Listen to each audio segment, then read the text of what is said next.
మిత్రులందరికీ నమస్తే. ఈ రోజు మనం మధ్యప్రదేశ్ లో ఉన్నాం. మధ్యప్రదేశ్ లో చాలా అద్భుతమైన ప్రదేశం భోపాల్. భోపాల్ మధ్యప్రదేశ్ యొక్క రాజధాని, ద సిటీ ఆఫ్ లేక్స్. ఇది మన దేశంలోనే అతిపెద్ద మనిషి యొక్క నిర్మాణం చేత, అంటే మ్యాన్ మేడ్ లేక్ అంటారు. ఇది India's the biggest man made lake. తర్వాత ఏషియాలో the second largest man made lake గా ఇది ప్రసిద్ధి చెందుతూ ఉంటది.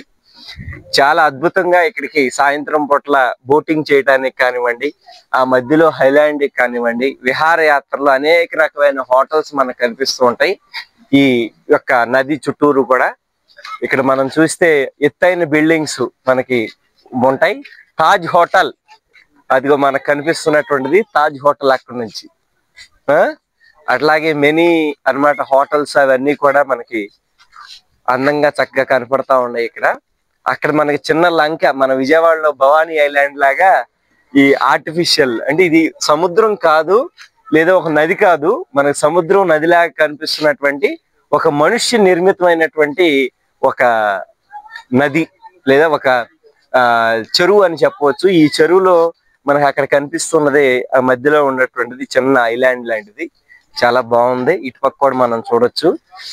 ఆ పక్క పడవలన్నీ కూడా నదిలో అలాగేసి ఉన్నాయి. సాయంత్రం పూట్ల అవన్నీ కూడా దాంట్లో జనం వెళుతూ ఉంటారు. మరి కపుల్స్ కానివ్వండి, మిత్రులు కానివ్వండి, అందరూ కూడా లోపల హ్యాపీగా గడుపుతూ ఉంటారు. మనం ఇంకా కొద్దిగా ఎదరికి వెళ్ళి అక్కడ ఉన్నటువంటి టెంపుల్స్, ఈ ఊరి యొక్క విశేషాలు ఏమిటనేటువంటివి చూద్దాం. భోపాల్ చరిత్రను కనుక మనం ప్రధానంగా చూసినట్లయితే, ఈ భోపాల్ అనేటువంటి ప్రదేశాన్ని 11వ శతాబ్దంలో భోజరాజు స్థాపించారు అని చరిత్రకారులు చెప్తూ ఉన్నారు. ఈ ప్రదేశాన్ని మొదట భోజ్పాల్ అని పిలిచేవాళ్ళంట. ఆ తర్వాత భోపాల్ గా రూపాంతరం చెందింది. అదే విధంగా ఇక్కడ భోజ్పూర్ ఆలయం ఈ భోజరాజే మరి కట్టించడం జరిగింది. దీనితో పాటు మనకు కనిపిస్తున్నటువంటి ఈ పెద్ద సరస్సును కూడా మనకి భోజరాజు గారే నిర్మించడం జరిగింది. దీని వెనకాల చాలా గమ్మత్తైన విషయం ఒకటి ఉంటుంది.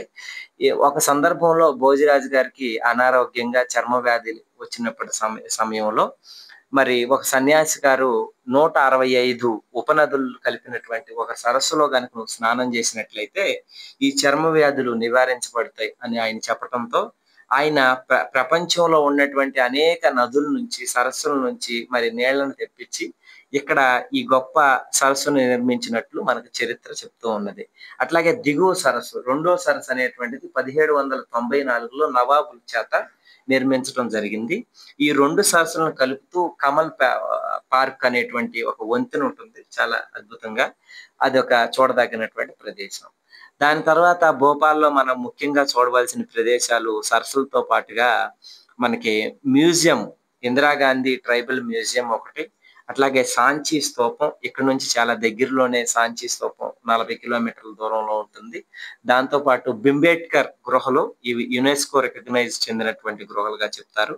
అంటే మనిషి 1,00,000 సంవత్సరాల క్రితం బతికాడు అని చెప్పడానికి ఈ బింబేడ్కర్ గృహలే మరి నిదర్శనాలుగా మనకు చెప్తూ ఉన్నారు.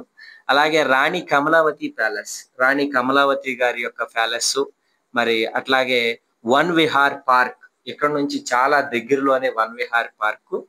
ఆ వన్ విహార్ పార్క్ లో కూడా మనం వీడియోలు అయితే తీసాం. నెక్స్ట్ వీడియోస్ లో అవన్నీ పంపిస్తాను. అక్కడ ఉన్నటువంటి ఆహ్లాదకరమైన విషయాలు, పులులు, జంతువులు, మరి ఏంటి అవి మొసళ్ళు, తాబేళ్లు, పక్షులు, అవన్నీ కూడా చాలా అద్భుతంగా ఉంది.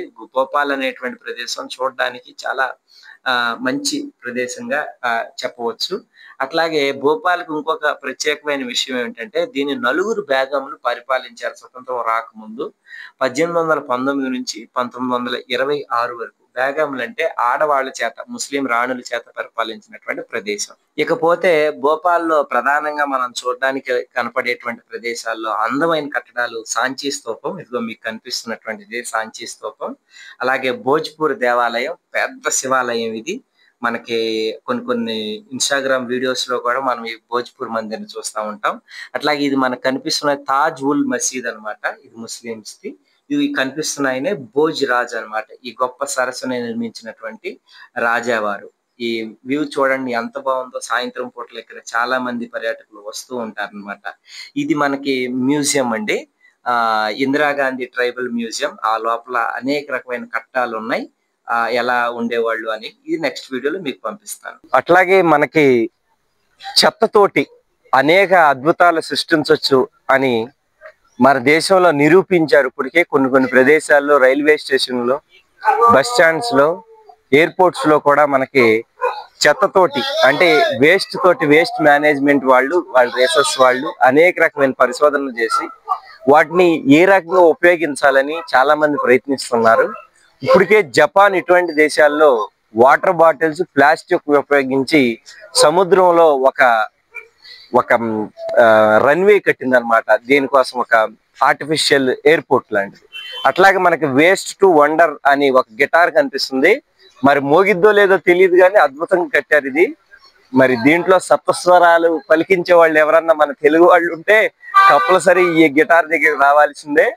అట్లాగే ఇవన్నీ కూడా మనకి భోపాల్లో ఉన్నటువంటి విశిష్టమైన కట్టడాలు. ఇద్దరు దిక్క పుట్టంపే భోపాల్లో ఉన్నటువంటి ఇవన్నీ కట్టడాలు అన్నమాట. ప్రస్తుతం ఇవన్నీ కూడా కాస్త వర్షం వల్ల మనకు కనిపిస్తలేదు.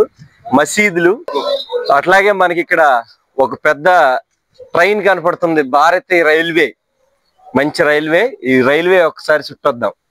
Come let's go to visit this railway. Also this pictures central library in 1905. అట్లాగే ఇది preparation to receive lord platform. అచ్చా, చాలా చరిత్ర కలిగినటువంటిదండి Bhopal. Minto hall and lower lake. మర్చిపోయానండి, 2 లేకులు ఈ మనకు చూడొచ్చు. ఇదేమో లోవర్ అండ్ అప్పర్ లేక్, ఇదేమో పెద్ద లేక్ అన్నమాట. ఇది కనిపిస్తున్నటువంటిది మనకు పెద్ద చెరువు, ఇదేమో చిన్న చెరువు, కొలను అని చెప్పొచ్చు. చెరువు అంటే కాకుండా ఇలాగ 2 కొలన్లు మనకి ఊళ్ళో కనపడుతుంది. అలా శివ మందిర్, భోజ్పూర్ మందిర్ అంటారు దీన్ని. ఇక్కడ కూడా మనం వెళ్ళే ప్రయత్నం చేద్దాం. ఇప్పుడు మనం ఇటుపక్క ఇది చూద్దాం. ఇదిగోండి మనకి ట్రైన్, చిక్కు చిక్కు చిక్కు చిక్కు ట్రైను. ఇదే ట్రైన్. ఏసీ ఫోటోలు వెళ్ళిన ట్రైను. అలాగే ఇటు పక్క అద్భుతంగా మనకి సాయంత్రం పూట సైకిల్ తొక్కడానికి. దీంతో పాటు మనం సైకిల్ తొక్కచ్చు.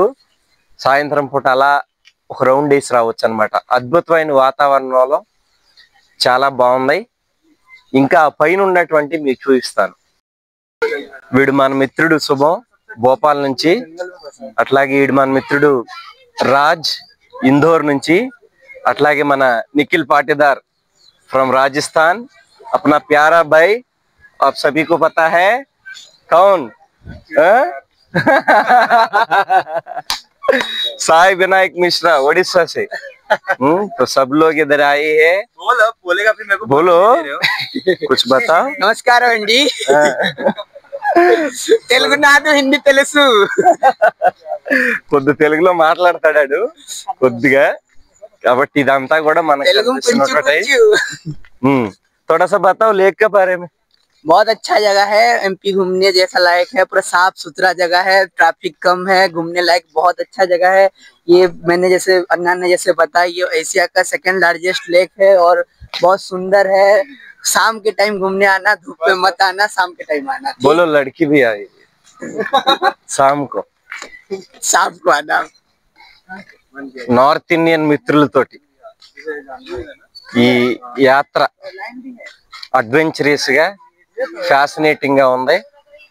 మీరందరూ కూడా ఈ లేక్ ని చూడాలని నేను మనస్ఫూర్తిగా కోరుకుంటున్నాను. పెద్ద లేకు.